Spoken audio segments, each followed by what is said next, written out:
আপনাকে আমি কতবার বললাম যে আমার 5টা উপদেশ মনে রাখবেন। আমি আব্দুর রাজ্জাক বিন ইউসুফ আপনার জন্য জাতিকে 5টা উপদেশ দিয়ে গেলাম। এক, আপনার জীবনের সবচেয়ে জরুরি কাজ কোনটা? এর চেয়ে জরুরি কাজ পৃথিবীতে নেই, সেটা হলো সালাত, নামাজ। মনে রাখতে হবে আপনাকে। পৃথিবীবাসী, আমি আব্দুর রাজ্জাক বিন ইউসুফ আপনাদের দ্বীনী ভাই হিসাবে মহিলা পুরুষ সকলকে বলে যাচ্ছি, মানুষের জীবনের সবচেয়ে জরুরি কাজ পৃথিবীতে, কাজ হিসাবে, কর্ম হিসাবে এর চেয়ে জরুরি কাজ পৃথিবীতে নাই। সেটা কি? সালাত। জীবনে এর সাথে কোনোদিন আপোষ করিয়েন না। একে শক্ত হাতে দমন করবেন, টাইম হলে আদায় করতে হবে যথেষ্ট। কোন দিন 5 মিনিটের জন্য এর সাথে আপোষ করবেন না। এর চেয়ে জরুরি কাজ পৃথিবীতে নেই। 2, দ্বিতীয় পৃথিবীতে জরুরি কাজ হালাল রুজি। আপনাকে আমি ব্যাংকে লোন নিয়ে ব্যবসা করতে বলিনি, কোনোদিন বলিনি। চকলেট দিয়ে ব্যবসা করতে বলেছি, তাহলে লোন নেওয়া লাগবে না। চকলেট দিয়ে যদি আমি ব্যবসা করি তো লোন নেওয়া লাগবে না। লোন এত খারাপ, লোন এত খারাপ, লোন এত খারাপ যে লোন যেন আমি না করি, এই জন্য আল্লাহর নবী দিন রাত পরিত্রাণ চাইতেন। সালাম ফিরার পূর্বে এমন কোনদিন জীবনে একটা দিন ঘটেনি যে এই দোয়া বলেননি। দোয়ার শেষ বাক্যটা হচ্ছে আল্লাহুম্মা ইন্নী আউযু বিকা মিনাল মা'সামি ওয়াল মাগরাম। তোমার কাছে বাঁচতে চাই বড় পাপ হতে, তোমার কাছে বাঁচতে চাই ঋণ কর্জ হতে, তোমার কাছে বাঁচতে চাই বড় পাপ হতে, তোমার কাছে বাঁচতে চাই ঋণ কর্জ হতে, তোমার কাছে বাঁচতে চাই বড় পাপ হতে, তোমার কাছে বাঁচতে চাই ঋণ কর্জ হতে। এই বাক্যটা না বলে তিনি কোনোদিন সালাম ফিরেননি। এ কথা আয়েশা রাদিয়াল্লাহু তাআলা আনহা বলেন, হাদিস বুখারী মুসলিম। আর আপনি ব্যাংকে চাকরি করেন, এটাই খারাপ। আবার আপনি 30 লাখ টাকা লোন নিয়ে বাড়ি করলেন, ছেলে মেয়ের জন্য রেখে চলে গেলেন, আর জাহান্নামার যা মরার সাথে সাথে আপনাকে কবরে গুতাইতে লাগলো। আপনি একটু কিছুই বুঝলেন না, হুঁচলার মতো দিন কাটাচ্ছেন। জাপানে ওইদের ভাষাতে যে বুদ্ধি দিয়ে কাজ করে না, ওকে বলে হুঁচলা, মোটা বুদ্ধি। একটু বিবেচনা করতে হবে না? এমনি তো বোকামির পরিচয় দিয়ে ব্যাংকে চাকরি করতে গেছেন। আমি তো বলেছি এই বাংলাদেশের মাটিতে এমন কোন ব্যাংকিং ব্যবস্থা নাই, এমন কোন ব্যাংক নাই যেখানে চাকরি যায়। দেখি কোন মায়ের বেটা প্রমাণ করতে পারে। ব্যাংকে টাকা রাখা আর ব্যাংকে চাকরি করা দুটো এক নয়। সম্মানিত দিনী ভাই বোন, মানুষের জীবনে সবচেয়ে জরুরি কাজ হালাল রুজি। শ্বশুরের কাছে টাকা নিয়ে জীবিকা নির্বাহ করবেন না, ও কথা পুনরায় বলা লাগবে না। শতবার বলেছি যে যৌতুকের টাকা দিয়ে চাউল কিনে ভাত খেয়ে ইবাদত কবুল হবে না।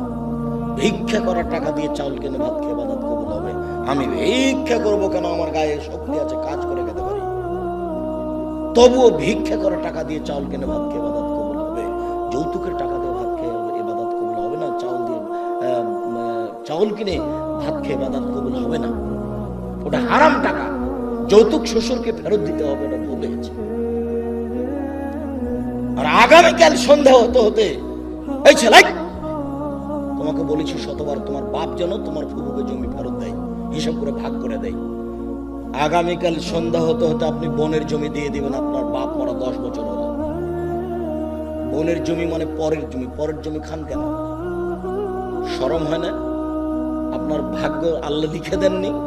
বাপ মারা গেছে, আপনি জমির ভাগ নেবেন, আপনার বোন জমির ভাগ নেবে। আপনি নিবেন সকালে আর আপনার বোন নিবেন বিকেলে, এরকম কথা কি না? একসাথে। তা আজ পর্যন্ত জমি আপনার কাছে কেন? আপনাদের 4 ঘাট কোন দিক থেকে একটা লোক গেছে আমার কাছে, তো বলছে আমি অংশ বন্টনের উপরে ডক্টরেট ডিগ্রি করব, সেই জন্য আপনার কাছে এসেছি। কি করবেন? কি বলে আপনাকে কিছু জিজ্ঞাসা করব। প্রথমে বলছে আপনার আমি পরীক্ষা নেব। আমারই পরীক্ষা নেবেন? আচ্ছা ভালো, কি জিজ্ঞাসা করবেন করেন তো। তো কিছু মাসলা জিজ্ঞাসা করবো এই ফারাইজ সম্পর্কে।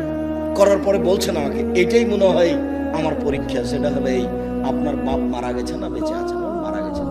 কতদিন হলো? এতদিন। তো আপনার জমি জায়গার খবর কি? তা বললাম যে আমার বাপকে মাটি দিয়ে এসে আগে জমি ভাগ করেছি, তারপরে খাওয়া দাওয়া। খাওয়ার আমরা আগে খাইনি, আগে জমি ভাগ করেছি তারপরে খাওয়া। যদিও জমি আমি একটু চিনি, আমার ছোট ভাই চিনি না। আমরা কোনোদিন জমিতেই যাইনি। আমার আব্বা একজন ছোট কৃষক ছিলেন, 20-25 বিঘা জমি রাখতেন। যখন পশ্চিমে থাকতাম তখন বলতো ধান বিক্রি এত টাকা, কালাই বিক্রি এত টাকা, সরিষা বিক্রি এত টাকা, পেঁয়াজ বিক্রি এত টাকা, মোট 1000 টাকা পাঠালাম। তখন আমি ভাবতাম যে আমার আব্বাকে 1000 টাকা সংগ্রহ করতে অনেক পরিশ্রম করতে হয়েছে। ওই কথা আমার এখনো দিনের মতো মনে পড়ে। আমার আব্বা আমাকে বলতেন যে আমি যতদিন বেঁচে আছি ততদিন তোমাকে জমিতে যেতে হবে না, কোনো কাজ করতে হবে না, যদি কাজ করে খেতে হয় তাহলে আমার মরার পরে। আমার এই বাপের আমার এই বাক্যটা আমি ভুলতে পারি না, যে তোমরা যদি কাজ করে খাওয়াই লাগে তা আমার পরে খাও, আমি যতদিন আছি তোমরা ততদিন এই জমি জায়গাতে চাই না। শুকরিয়া, জাযাকুমুল্লাহ খাইর।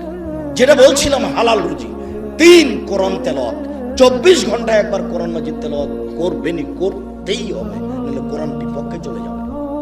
বেশি না পড়লেও কি বলেছি সূরা ইখলাস 3 বার পড়েন, একবার কোরআন মাজিদ পড়ার সময় নাকি হয়। কেন পড়েন? আজকে বলেন তো যে আমি পড়েছি, বলেন এই ছেলে তুমি লাভ দিয়ে বলো যে আমি পড়েছি, একটু হিসাব হয় না কেন? কেন পড়তে পারেন না? কেন পড়তে পারেন না? কি আছে সমস্যা যে পড়তে পারেন না? কেন পড়বেন না? সূরা ইখলাসটা আপনি 3 বার কেন পড়বেন না? নিজেকে মানুষ মনে করেন না? নিজেকে গরু ছাগল মনে করেন? বুঝে না ওরা চক্ষু, বুঝে না ওরা অন্তর আছে, বুঝে না, দেখে না ওরা চক্ষু আছে, দেখে না, শোনে না ওরা কান আছে, শোনে না। উলাইকা কাল আনাম, তারা পশু প্রাণীর মতো, তারা গরু ছাগলের মতো, তারা কুকুর শ্রীগেলের মতো, ভালো হওয়া যাল বরং তার চেয়ে খারাপ। নিজেকে গরু ছাগল মনে করেন, পশু প্রাণী মনে করেন। কেন আপনি পড়েননি কোরআন মাজিদ? আজকে অন্তত সূরা ইখলাসটা কেন পড়েননি? এটা হলো 4 নম্বর। 1 সালাত, 2 রুজি, 3 কোরআন তেলাওয়াত, 4 দুইজন যেখানে বসে আছে সেখানে বসবেন না। ওখানে বসে ওরা একজনের বদনাম করছিল, আপনি গিয়ে যদি বলেন হ্যাঁ ঠিক বলেছিস, আসলেও খারাপ, এখন কি হবে? তাহাজ্জুদ সারা জীবনে যা পড়েছেন ওইটা যদি এক পাল্লায় দেওয়া হয়, আর ঠিক বলেছিস আসলেও খারাপ এই বাক্য যদি এক পাল্লাতে দেওয়া হয়, পুরো জীবনের তাহাজ্জুদ হারিয়ে যাবে। আপনি বলতে পারেন, বুঝতে পারেন ল্যাংটা মেয়েকে দেখছি আর গল্প জমাচ্ছি, এটা কত বড় খারাপ, আর মানুষের বদনাম কানে শুনছি, এটা কত বড় খারাপ, আপনাকে আমি বুঝাতে পারি না। 4 জন যেখানে, 2 জন যেখানে বসে আছে সেখানে বসবেন না। 5 ছেলে মেয়ে স্ত্রীর উপরে হন কঠোর, খুব কঠোর। চোখ যেভাবে ঘুরে বউ সেভাবে চলে, তার নাম ক্ষমতা। আহাল পরিবারের উপরে খুব কঠোর হতে হবে, শক্ত হাতে পরিবারকে দমন করতে হবে, নইলে তাহাজ্জুদে আপনি টিকতে পারবেন না। শেষে দেখা যায় বেটির কারণে, বইয়ের কারণে জাহান্নাম হয়ে গেছে। শতদিন বলেছি, আল্লাহ নবী বলছেন 3 শ্রেণীর মানুষ জাহান্নামে যাবে। তার 1 শ্রেণীর মানুষ হচ্ছে মধুমিনুল খামর, যারা নিয়মিত বিড়ি, তামাক, জর্দা, সিগারেট, গুল, নেশাদার দ্রব্য খায়, পান করে, তারা জাহান্নামে যাবে। একটা ছেলে বলছে, আব্দুল রাজ্জাক সাহেব আপনি যে বিড়ি সিগারেট সব সময় বলেন, তো বিড়ি সিগারেট হারাম তার দলিল কোথায়? তো দলিল সরাসরি আছে, আল্লাহ রাসূল বলছেন মাসকারা কাসিরুহু ফাকালিলুহু হারাম। যেই জিনিসটা বেশি খেলে বিবেকের ক্ষতি হবে, তার কম, তার একটা কণাও হারাম। তো তাহলে তোমার 50 বেড়ি, হাফ কেজি বেড়ির মশলা খুলে একজনকে খাওয়াইয়া দিতে দেখি, হাফ কেজি জর্দা তুমি একজনকে খাওয়াইয়া দাও, তার বিবেকের ক্ষতি হয় কিনা? 10 কেজি খাওয়াইয়া দিলে যদি বিবেকের ক্ষতি হয়, তাহলে তার একটা কণাও হারাম। আল্লাহ রাসূল বলেছেন, এক বাক্য বলেছেন এমন ভাবে কিয়ামত পর্যন্ত সারা পৃথিবীর সব জায়গাতে চলবে। কাজেই হালাল রুজি খাবেন, আর জরুরি প্রয়োজন ছাড়া কোথাও বসবেন না, আর পরিবারের উপরে খুব শক্ত, খুব কঠোর হতে হবে। সম্মানিত দিনী ভাই বোন, এই 5টা উপদেশ থাকছে। বলছিলাম আমার দিনী বোনদের ব্যাপারে একটু অনুরোধ জানাচ্ছি। দেখুন, 4টা কাজ করতে পারলে আপনার জন্য জান্নাতের সব দরজা খোলা। আপনি 4টা কাজ করেন, জান্নাতের যে কোনো দরজাতে যেতে পারবেন। আমি বলিনি এই কথা মুহাম্মদ সাল্লাল্লাহু আলাইহি ওয়াসাল্লাম বলেন। 1 সালাত খামসা, 5 ওয়াক্ত সালাত আদায় করুন। এই ছেলে, তোমরা ওখানে ভাবে দাঁড়িয়ে কেন? বসো। দিনী ভাই বোন, আমি আপনাদেরকে অনুরোধ করছি, আপনারা দয়া করে দোকানপাটে কেউ থাকিয়েন না, রাস্তাঘাটে চলাচল করিয়েন না, এখন কোনো কাজ করার প্রয়োজন মনে করেন না। আপনার আমি কিছু না কিছু উপকার করবই ইনশাআল্লাহ। আপনিও যেমন কষ্ট করে এসেছেন, আমিও তেমন কষ্ট করে এসেছি। আমি 7:30 8টার দিকে বাসায় পৌঁছেছি, বরিশাল বরগুনায় ছিলাম রাতে। বরিশাল বরগুনা থেকে আমি রাতে বক্তব্যের পরে যাত্রা আরম্ভ করে সকাল 8টার দিকে আমি প্রতিষ্ঠানে পৌঁছেছি। এটা নিয়ে আমার কোনো খেয়ালই ছিল না। এশার সালাতের পরে অবগত হয়ে আমি আসলাম। আমি কষ্ট করে এখানে এসেছি, আপনি চায়ের স্টলে বসে থাকবেন? আপনাকে আমি মানুষ মনে করব? কেন আপনাকে আমি মানুষ মনে করব? আল্লাহ আপনাকে পশু প্রাণী বলছেন, আমি কেন বলবো? আপনি পশু প্রাণীর মতো। পশু প্রাণীর মতো না হলে আমি দিনের কথা বলছি, আপনি ওখানে বসে থাকবেন কেন? সম্মানিত দিনী বোন, এদিকে শোনেন। এই মেয়ে, শোনো। 1 5 ওয়াক্ত সালাত, 2 সমাত শাহরাহা, রমজান মাসে রোজা সেম, 3 আতাত বালাহা, স্বামীকে মেনে চলা, তিতা লাগলেও মিঠা লাগলেও মেনে চলতে হবে, 4 জেনায় লিপ্ত না হওয়া। এই 4টা কাজ করবেন, জান্নাতের সব দরজা খোলা। 4 নাম্বার জেনা। জেনা যদি হয়ে গিয়ে থাকে তাহলে এখন থেকে কান্নাকাটি করেন। যদি আপনি খালেস অন্তরে কান্নাকাটি করতে পারেন দিন রাত, তাহলে আল্লাহ জেনার পাপটাকে নেকি দিয়ে পূর্ণ করে দিবেন। আর আল্লাহ ওয়াদা করেছেন আপনার সাথে, অনাহা নাফসা আনিল হাওয়া ফাইনাল জান্নাতা হিয়াল মাওয়া। পৃথিবীবাসী মনে রেখো, আল্লাহ তাআলা বলছেন, পৃথিবীবাসী মনে রেখো, তোমরা যদি অশ্লীল কাজ থেকে নিজেকে বিরত রাখতে পারো, আমি আল্লাহ তোমাকে জান্নাতুল মাওয়া দিয়ে দিলাম। ওটা তো আল্লাহর ওয়াদা। আপনি অশ্লীল কাজ বন্ধ করেন, জান্নাতুল মাওয়া আপনার জন্য প্রস্তুত আছে। এটা মানুষও বলেননি, এটা নবী বলেননি, এটা সরাসরি আল্লাহ বলছে। অতএব যদি কারো জেনা হয়ে গিয়ে থাকে, বন্ধ করেন, আপনি ভালোর মধ্যে চলে যাবেন। স্বামীর সাথে ভালোভাবেই চলতে হবে। আপনার স্বামী আপনাকে গালি দেয়, এ কথাই ঠিক। আপনার স্বামী আপনাকে মারে, এ কথাই ঠিক। আপনার স্বামীর মুখ খারাপ, এ কথাই ঠিক। এর পরেও কোনো উত্তর না করে পাথর হয়ে এই সংসার করেন, এটাই আমার পরামর্শ। আমি আপনার দিনী ভাই হিসেবে আপনাকে আমি পরামর্শ দিচ্ছি, যেহেতু 2-1টা ছেলে মেয়ে হয়ে গেছে, আপনি এই সংসার করেন, ওর সাথে কথা বলেন।